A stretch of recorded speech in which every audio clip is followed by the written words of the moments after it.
नमस्कार, स्वागत है आप सभी लोगों का आपके अपने YouTube platform youth engineers academy में। दोस्तों, मैं हूं कुमार वर्मा। कैसे हैं? शानदार, जबरदस्त, जिंदाबाद। बोलो हमारे शेरे हिंदुस्तान। सभी लोग कैसे हो? झम्मन क्लास हो कि नहीं हो? जैसा कि आपको पता है कि इस समय भूगोल चल रहा है और भूगोल में भारत का भूगोल लगभग मैं समाप्त कर चुका हूं। जो भी आपके पेपर के पॉइंट ऑफ व्यू से टॉपिक्स हैं, वो सभी टॉपिक्स मैंने आपको पढ़ा दिया है। तो अब आपका फर्ज बनता है, अब आपका कर्तव्य बनता है कि उन सभी को अच्छे तरीके से नोट डाउन करके, नोट्स बना करके ज़्यादा से ज़्यादा प्रैक्टिस करिए। उसी में आपकी भलाई है। आज से हम विश्व भूगोल स्टार्ट करने जा रहे हैं और इस विश्व भूगोल में जो पहला टॉपिक हम लोग का है वो अक्षांश एवं देशांतर रेखाओं के बारे में पूरा का पूरा अध्ययन होगा। अक्षांश और देशांतर रेखाएं वेरी वेरी इंपॉर्टेंट है, क्योंकि किसी भी देश के स्थिति को निर्धारित करने के लिए, किसी भी देश के पोजीशन को बताने के लिए हमें अक्षांश और देशांतर रेखाओं की आवश्यकता पड़ती है। ठीक, जैसे भारत कितने अक्षांश से कितने अक्षांश के बीच है, कितने देशांतर से कितने देशांतर के बीच है, यह आपका प्रश्न बनता है। और साथ में किसी भी देश के लोकेशन, पोजीशन, अवस्थिति, स्थिति को डिफाइन करने वाला जो रेखा है वह एक काल्पनिक रेखा है, एक इमेजिनरी रेखा है, जिसे अक्षांश एवं देशांतर रेखा कहा जाता है। तो चलिए दोस्तों, स्टार्ट किया जाए। सबसे पहले बात करने वाले हैं अक्षांश और देशांतर रेखाओं के बारे में। तो चलिए ध्यान प्यार मोहब्बत से देखिएगा। पहले हम बात करेंगे किसके बारे में? अक्षांश और देशांतर रेखाओं के बारे में। तो पहले हम आपको एक पिक्चर बना करके दिखा दें कि कौन इसमें अक्षांश है, कौन इसमें देशांतर है। तो ये पृथ्वी है। पृथ्वी पर अगर देखा जाए तो ये आपका पोल है। ये क्या है? पोल है। इसे उत्तरी ध्रुव कहा जाता है। इसके चारों तरफ यह जो गोल सा सर्किल दिख रहा है, यह एक अक्षांश रेखा है। यह भी क्या है? एक अक्षांश रेखा है। ये भी क्या है? एक अक्षांश रेखा। यानी जितनी भी वृत्त दिखाई दे रही हैं, सर्किल दिखाई दे रही हैं, वो सभी की सभी क्या है? अक्षांश रेखाएं कही जाती हैं। यानी अक्षांश रेखाओं की बात किया जाए तो यह रेखा नहीं बल्कि क्या है? यह एक प्रकार का वृत्त है। एक प्रकार का क्या है? वृत्त है। तो ये जो आपके सामने वृत्त दिखाई दिया, ये सभी के सभी क्या है? ये सभी के सभी यह अक्षांश रेखाएं हैं। लेकिन अगर हम बात करें किसके बारे में? देशांतर रेखाओं की बात करें तो ये ऊपर क्या है? उत्तरी ध्रुव और नीचे क्या है? दक्षिणी ध्रुव। यानी उत्तरी और दक्षिणी ध्रुव को मिलाने वाली रेखा। अगर मैं उत्तर से दक्षिण की तरफ में इस रेखा को मिला दिया, उत्तर से दक्षिण ध्रुव को मिला दिया, तो यह हमारा एक देशांतर रेखा है। अर्थात यह एक वृत्त नहीं है बल्कि यह एक अर्धवृत्त है, अर्थात यह एक सेमी सर्किल है। तो इसी प्रकार से यह भी रेखा मैं यहाँ जाकर के मिला सकता हूँ। ये जो रेखा मैं यहाँ पे मिला रहा हूँ, ये सभी की सभी रेखाएं जो दिखाई दे रही हैं, यह उत्तर से दक्षिण की तरफ मैं मिलाते जा रहा हूँ। यह उत्तर से दक्षिण जो भी रेखाएं मैं खींच रहा हूँ, ये सभी की सभी रेखाएं क्या हैं? ये सभी की सभी रेखाएं हैं देशांतर रेखाएं।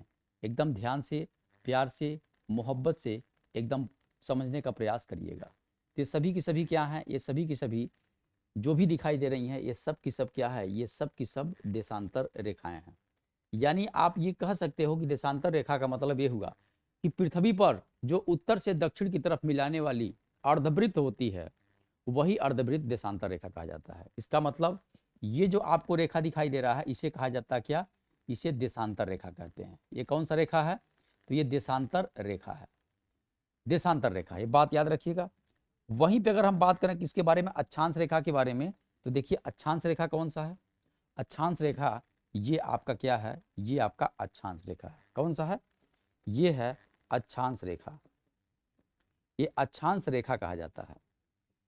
यानी आप ये समझ गए कि पृथ्वी के 36 में जितने भी वृत्त आपको दिखाई दे रहे हैं, गोल गोल जो वृत्त दिखाई दे रहे हैं, ये सभी की सभी क्या है? अक्षांश रेखाएं हैं।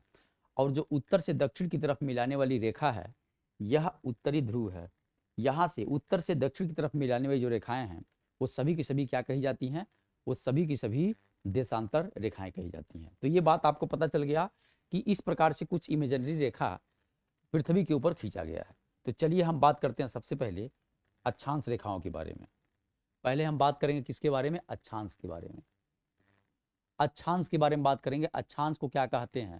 तो इसे लैटिट्यूड कहते हैं। लैटिट्यूड कहा जाता है इंग्लिश में। यानी अक्षांश की अगर बात किया जाए तो अक्षांश जो है, अगर देखा जाए तो पृथ्वी के केंद्र से विषुवत रेखा के उत्तर अथवा दक्षिण में खींची गई पृथ्वी के किसी भी बिंदु की जो कोणीय माप होती है, वही अक्षांश कही जाती है। और दो समान अक्षांशों को मिलाने वाली जो रेखा होती है उसे अक्षांश रेखा कहते हैं। एकदम ध्यान से समझिएगा तो मजा आएगा आपको, नहीं तो सजा हो जाएगा आपके लिए। ये देखिए, ये मैंने पृथ्वी बनाया, इस पृथ्वी पर देखिए ये जो आपका दिखाई दे रहा है ये आपका क्या है, 0 डिग्री अक्षांश है। इसको मैंने पहले ही कर दिया 0 डिग्री अक्षांश। यानी यहां पर हमने ये कहा कि पृथ्वी के केंद्र से, पृथ्वी का केंद्र ये हुआ, तो पृथ्वी के केंद्र से पृथ्वी के किसी भी बिंदु की, मान लीजिए इस बिंदु की बात करें, इस बिंदु की बात करें, तो इस बिंदु की जो कोणीय माप होती है, जो कोणीय माप है, कोणीय माप कितना है जो भी हो, यह एंगल है। तो इसी प्रकार से अगर हम कहें कि पृथ्वी के केंद्र से 1 डिग्री पर अगर मैंने रेखा खींचा तो इसका माप कितना होगा, तो कहेंगे 1 डिग्री इसका माप होगा। इसी प्रकार से 1 डिग्री माप यहां भी होगा, 1 डिग्री माप मैंने ये ले लिया। तो जिस प्रकार से पृथ्वी के केंद्र से विषुवत रेखा के उत्तर में मैंने इस बिंदु का, पृथ्वी के इस बिंदु का कोणीय माप लिया, उसी प्रकार से इस बिंदु का भी मैं कोणीय माप कितना लिया, 1 डिग्री लिया। अब इन दो समान अक्षांशों को, अगर ये दोनों के दोनों क्या है, समान अक्षांश है, क्यों, क्योंकि दोनों 1 डिग्री पर खींचे गए हैं। इसका मतलब इन समान अक्षांशों को अगर यहां से मिला दिया जाए तो ये जो रेखा आपकी दिखाई दे रही है, यही रेखा कही जाती है क्या, अक्षांश रेखा कही जाती है। लेकिन ये बात याद रखिएगा, पृथ्वी के केंद्र से उत्तर अथवा दक्षिण में जो खींची गई कोणीय दूरी होती है, यानी 1 डिग्री का जो एक कोणीय दूरी है इस बिंदु का, ये अक्षांश है और यह अक्षांश है। लेकिन इन दो समान अक्षांशों को जब आपने मिला दिया तो यह एक अक्षांश रेखा हो गया। अर्थात इसे हम लिख सकते हैं कितना, इसे हम लिख सकते हैं 1 डिग्री, क्या, 1 डिग्री अक्षांश लिख सकते हैं, 1 डिग्री अक्षांश लिखे हैं। लेकिन कैसा अक्षांश है, तो ये कैसा अक्षांश है, तो यह उत्तरी अक्षांश है। यह कैसा अक्षांश है, तो यह उत्तरी अक्षांश है। ये बात याद रखिएगा, क्यों, क्योंकि विषुवत रेखा के मैं ऊपर की तरफ बढ़ा, ऊपर मतलब उत्तरी और नीचे मतलब दक्षिणी अक्षांश। तो ये हो गया 1 डिग्री नॉर्थ अक्षांश, ठीक है, 1 डिग्री नॉर्थ अक्षांश। इस प्रकार से अगर देखा जाए तो मैं क्या 2 डिग्री पर खींच सकता हूं, बिल्कुल खींच सकता हूं। 2 डिग्री पर भी मैं एक ले सकता हूं, 2 डिग्री पर भी मैंने ले लिया पृथ्वी के इस पोजीशन का कोणीय माप। तो ये यहां से यहां तक एंगल कितना हुआ, तो 2 डिग्री हुआ। इसी प्रकार से 2 डिग्री इधर भी मैं ले सकता हूं, 2 डिग्री मैं यहां भी ले सकता हूं। तो 2 डिग्री लेने का मतलब ये हुआ कि अब ये क्या हुआ, समान अक्षांश हो गया। 2 डिग्री इधर, 2 डिग्री इधर, इन दो समान अक्षांशों को जब मैं मिला दिया तो ये क्या बन गया, यह एक अक्षांश रेखा बन गया। इस प्रकार से अगर देखा जाए 1 डिग्री, 2 डिग्री, 3 डिग्री, 4 डिग्री, कुल मिलाकर के हम यहाँ से एक 90 डिग्री पर भी रेखा खींच सकते हैं। अर्थात ये एंगल कितना है, 90 डिग्री, इधर से भी कितना है, 90 डिग्री। इसका मतलब यह आपका मिल गया 90 डिग्री उत्तरी अक्षांश, आपको यह मिल चुका है, उत्तरी अक्षांश मिल चुका है 90 डिग्री। ये कितना डिग्री है, तो ये आपका 2 डिग्री नॉर्थ है, उत्तरी अक्षांश है। अब इस प्रकार से अगर देखा जाए तो 1 degree, 2 degree, 3 degree, 4 degree, 5 degree, 89 degree, 90 degree, कुल मिलाकर के अगर देखा जाए तो पृथ्वी पर कुल कितनी अक्षांश रेखाएं खींची गई हैं उत्तरी गोलार्ध में, तो आप कहेंगे गुरुजी अगर देखा जाए यहाँ से विषुवत रेखा से देखा जाए तो कुल हम 1-1 डिग्री पर अगर हम खींचेंगे तो कुल यहाँ से यहाँ तक कितना अक्षांश खींच सकते हैं, तो आप कहेंगे 90 अक्षांश हम खींच सकते हैं। इसी प्रकार से पृथ्वी के अगर नीचे बात करें, विषुवत रेखा के नीचे बात करें, यानी दक्षिणी गोलार्ध में बात करें, तो यहाँ पर भी हम क्या कर सकते हैं, इसी प्रकार से 90 अक्षांश खींच सकते हैं इस 90 डिग्री साउथ में। यानी यहाँ से भी हम कितना खींच सकते हैं, तो यहाँ से भी हम 90 डिग्री अक्षांश खींच सकते हैं। तो कुल मिलाकर के यहाँ पर अक्षांशों की संख्या की बात किया जाए, अक्षांशों की संख्या की बात किया जाए तो अक्षांशों की बात करें तो अक्षांशों की संख्या, यहाँ याद रखिएगा, अक्षांशों की संख्या अगर यहाँ पर पूछा जाए आपसे तब आप कहना गुरुजी अक्षांशों की जो संख्या होगी ना, विषुवत रेखा के ऊपर कितने अक्षांश है, तो कहेंगे 90, 1-1 डिग्री पर 90 खींच सकते हो। दक्षिण में कितना आप खींच सकते हो, तो कहोगे 90 खींच सकते हैं। अब ये बताइए, ये जो आपका 0 डिग्री अक्षांश है, यह भी तो एक वृत्त है, यह भी तो एक सर्किल है। अर्थात ये कहा जा सकता है कि यह भी हमारा एक क्या हुआ, एक अक्षांश रेखा हुआ, अक्षांश हुआ। तो 90, 90, 180 और 181 क्या हो गया, आपका अक्षांशों की संख्या हो गया। अक्षांशों की संख्या हुआ, अक्षांश रेखा की संख्या नहीं बोल रहा हूं, ये बात याद रखिएगा। लेकिन अक्षांश रेखाओं की संख्या की बात किया जाए, ये पहला बिंदु है। दूसरा बिंदु देखिए, अगर यहाँ पर हम कहें अक्षांश रेखाओं की संख्या कितनी है, अक्षांश रेखाओं की संख्या अगर आपसे पूछे, अक्षांश रेखाओं की संख्या अगर आपसे पूछे, तब आप क्या कहोगे, तब आप कहना 181 आपका जो अक्षांश है, इसमें से मैंने 2 निकाल दिया, बचा कितना, 179। यानी 179 क्या हुआ, हमारे पास अक्षांश रेखाओं की संख्या हो गया। ठीक, कहेंगे आप 2 क्यों माइनस किए हैं? तो ये बताइए, यहाँ पर अगर देखा जाए, पीछे जरा देखिए, अगर इसमें मैं इसको अगर मैं क्या मान लूँ, 0 डिग्री मान लूँ, इसको मैं 0 डिग्री अक्षांश मान लूँ, तो 0 डिग्री अक्षांश से अगर हम ऊपर की तरफ बढ़ते जाएं तो 2 समान अक्षांश मिल रहा है, ये 2 अक्षांश मिल रहा है, एक अक्षांश दूसरा तीसरा चौथा पांचवा, इस तरीके से 1-1 डिग्री के अंतराल पर बहुत सारी अक्षांश रेखाएं खींच सकते हैं। तो जब खींचते जाएंगे तो यह आपका 79 होगा, 79 के बाद 80 होगा, 81 82 83 84 85 86 87 88 89, 89 के बाद यहाँ पर क्या आएगा, 90 आएगा। जब 90 आएगा तो 90, क्या यह एक सर्किल बनेगा? बिल्कुल नहीं बनेगा, यह सर्किल नहीं बनेगा, बल्कि यह क्या बन जाएगा, एक पॉइंट बन जाएगा। तो इसीलिए यहाँ पर अगर देखा जाए तो एक पॉइंट ये मिलेगा और एक पॉइंट नीचे मिलेगा जो कि सर्किल नहीं होगा। तो इसीलिए इन दोनों को हमें निकालना पड़ेगा। तब यहाँ पर क्या होगा, अक्षांश रेखाओं की संख्या बराबर क्या होगा, 179। यहाँ पर हम लिख दे रहे हैं नोट करके कि 90 डिग्री उत्तरी, 90 डिग्री नॉर्थ एवं 90 डिग्री साउथ अक्षांश रेखाएं नहीं बनाते हैं। अक्षांश रेखाएं नहीं बनाती नहीं हैं।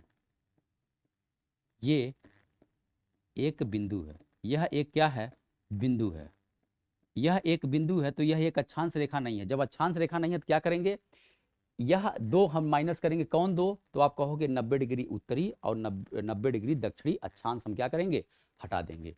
तो ये आपका मिल गया अक्षांश रेखा। अब यहाँ पर आपने देखा, अगर हम अक्षांश रेखाओं की बात करें तो अक्षांश रेखा यहाँ पर क्या, एक अक्षांश रेखा की बात करें तो क्या अक्षांश रेखा हमारे पास लिख सकते हैं कि अक्षांश रेखाएं वृत्त बनाती हैं। क्या बनाती हैं, वृत्त बनाती हैं, यानी यह एक वृत्त के फॉर्म में रहती हैं। ठीक है, एक वृत्त के फॉर्म में रहती हैं, बात आपको क्लियर है क्योंकि मैं पीछे आपको दिखा चुका हूं।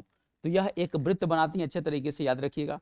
दूसरा यहाँ पर याद रखना है कि अगर यहाँ पूछे सबसे बड़ी अक्षांश रेखा, कहे सबसे बड़ी क्या पूछे, अक्षांश रेखा पूछे, तो सबसे बड़ी अक्षांश रेखा जो होगा वो क्या होगा, तो आप कहोगे 0 डिग्री अक्षांश जो है वह सबसे बड़ी क्या होगी, रेखा होगी। 0 डिग्री अक्षांश क्या होगी, सबसे बड़ी रेखा होगी। पृथ्वी पर ये जो आपकी दिखाई दे रही है यह 0 डिग्री क्या है, अक्षांश है। यानी ये 0 डिग्री की बात करें तो ये पूरा का पूरा इस तरीके से पृथ्वी के चारों तरफ घूम करके ऐसे आता है और गोल गोल घूम के चला जाता है। यानी यह एक क्या है, यह एक सर्किल है, यह एक क्या है, सर्किल है, और सबसे बड़ा सर्किल है, इससे बड़ा सर्किल नहीं होगा। इसके ऊपर जितनी भी अक्षांश रेखाएं होंगी, अगर 0 डिग्री के ऊपर चलाएं उत्तरी गोलार्ध में, तो ये एक अक्षांश रेखा हो गई, दूसरी अक्षांश रेखा हो गई। इस तरीके से बहुत सारी आप अक्षांश रेखाओं खींच सकते हो 1-1 डिग्री के अंतराल पर। बहुत सारी का मतलब कितना खींच सकते हो, तो कहोगे आप सर मैं 90 अक्षांश खींच सकता हूँ। और कुल मिलाकर के जब 90 अक्षांश खींचोगे तो ये 90 डिग्री पर भी एक हो जाएगा। तो ये अक्षांश रेखा होगा कहाँ पर, उत्तरी गोलार्ध में। तो इन सभी को क्या बोलेंगे, उत्तरी अक्षांश कहेंगे। ठीक है, इन सभी को क्या कहेंगे, यहाँ से यहाँ तक जितनी भी अक्षांश रेखाएं आप खींचे हो, ये क्या है, ये उत्तरी अक्षांश रेखाएं हैं। इसे उत्तरी अक्षांश रेखाएं कही जाती हैं। ये क्या कही जाती हैं, उत्तरी अक्षांश रेखाएं। इसी प्रकार से अगर हम बात करें कहाँ पर, नीचे की तरफ बात करें, यानी विषुवत रेखा के दक्षिणी गोलार्ध में बात करें, तो 1 डिग्री के अंतराल पर ये खींच सकते हो, 2 डिग्री पर खींच सकते हो, 3 डिग्री पर खींच सकते हो। इस तरीके से आप कुल कितना अक्षांश रेखाएं खींच सकते हो, अक्षांश कितना खींच सकते हो, तो कहोगे 90 खींच सकते हैं। कुल मिलाकर 90 डिग्री है। तो ये आपका क्या है, ये 90 डिग्री क्या है, उत्तरी अक्षांश है, और यह 90 डिग्री क्या है, दक्षिणी अक्षांश है। लेकिन वास्तव में यह 90 डिग्री उत्तरी और दक्षिणी एक अक्षांश रेखा नहीं है, अक्षांश है लेकिन अक्षांश रेखा नहीं है। तो इस प्रकार से अगर देखें तो यहाँ से हम कितना खींच सकते हैं, तो यहाँ से हम इसे हम क्या कहेंगे, इसे कहेंगे दक्षिणी अक्षांश। क्या कहेंगे, दक्षिणी अक्षांश रेखाएं। ये सभी क्या हैं, दक्षिणी अक्षांश रेखाएं हैं। ये बात यहाँ पर याद रखिएगा, भूलिएगा मत। ठीक है, तो कुल मिलाकर के यहाँ पर हमने कहा सबसे बड़ी अक्षांश रेखा कौन सी है, तो आप कहोगे 0 डिग्री।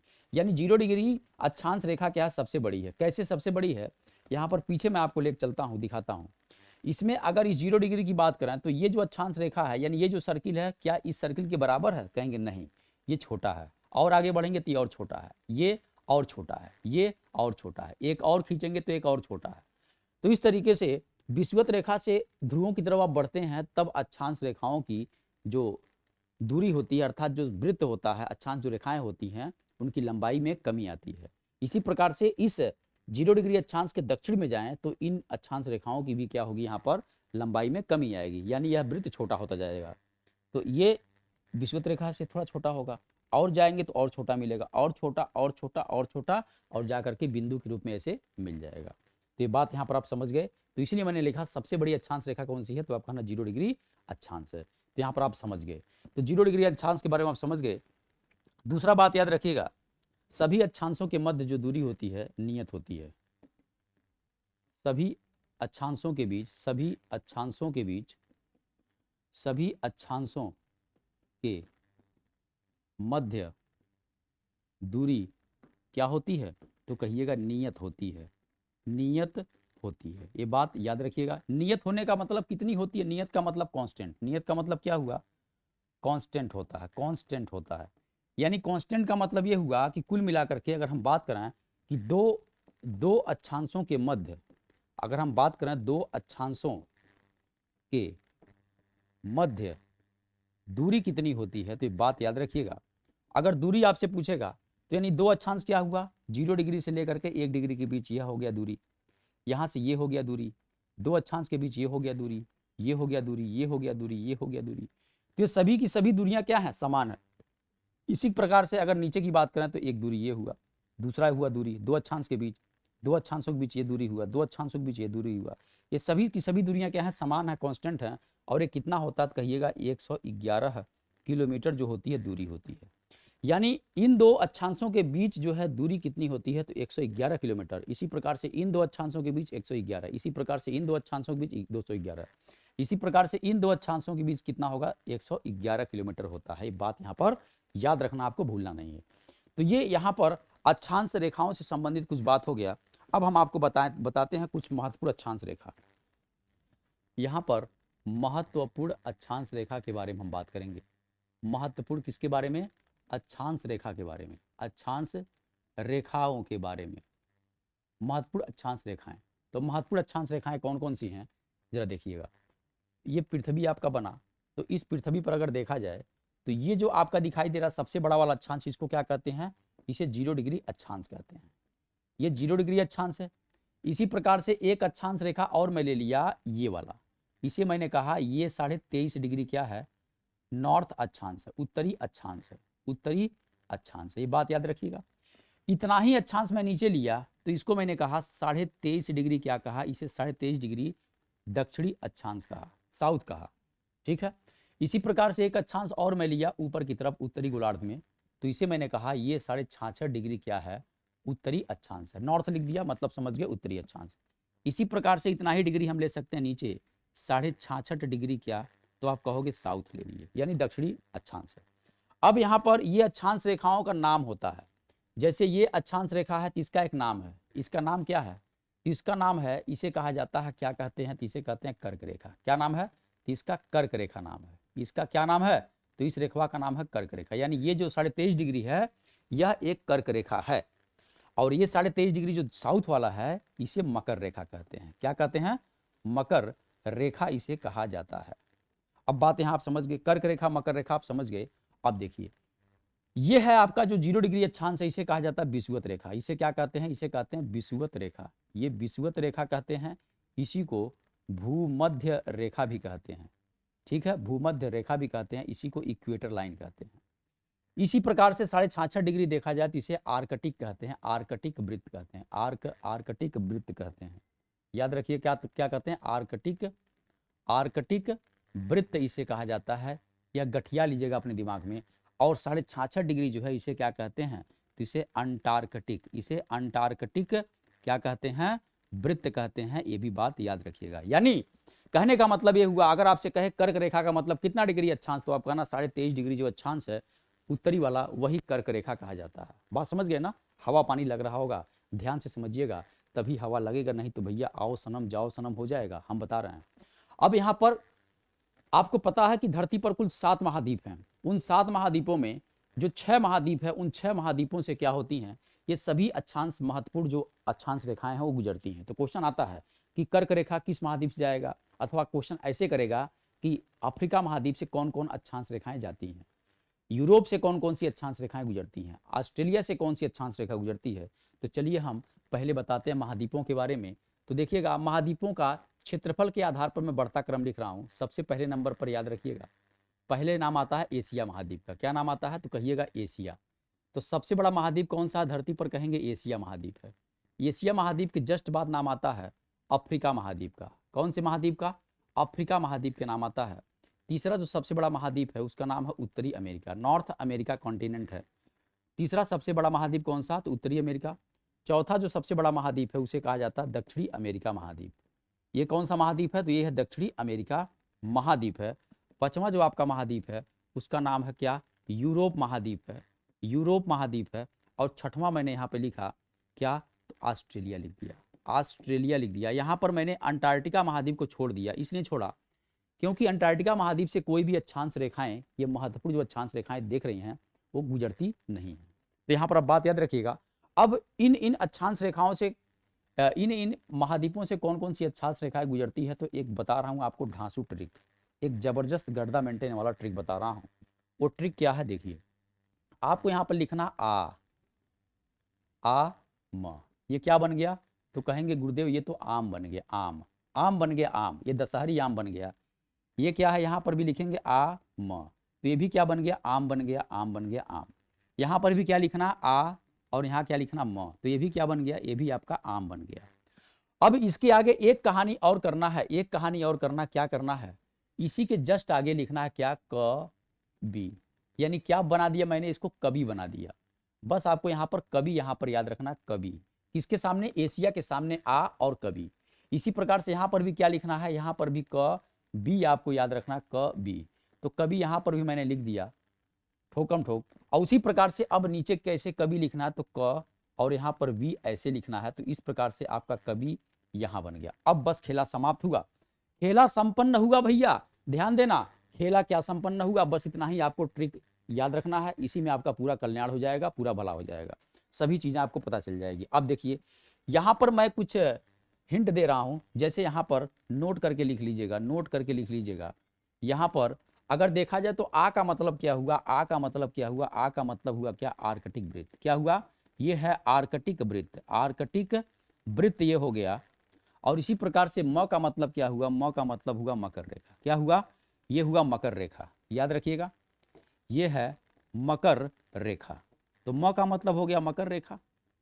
इसी प्रकार से अगर देखा जाए तो आ म हो गया, और क का मतलब यहाँ पर याद रखिएगा, क का मतलब जो होता है वह क्या होता है? कहिएगा कर्क रेखा। क्या होता है?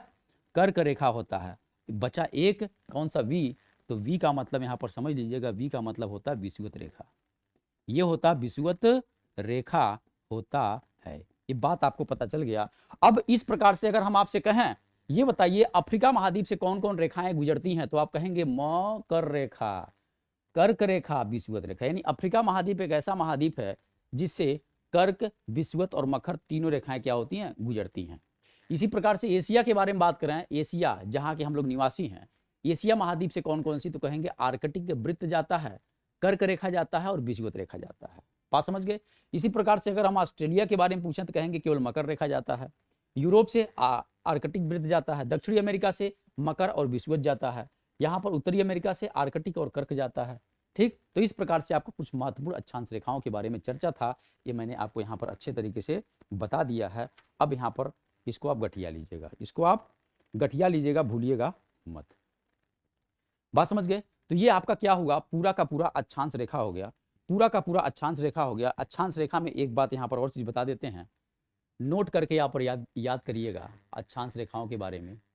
अगर यहाँ पर देखा जाए अक्षांश रेखाओं के बारे में, तो यहाँ पर जो अक्षांश रेखाएं हैं देखिए, अगर मान लीजिए एक अक्षांश रेखा ये है, एक अक्षांश रेखा ये गुजर रही है और दूसरी अक्षांश रेखा ये जा रही है।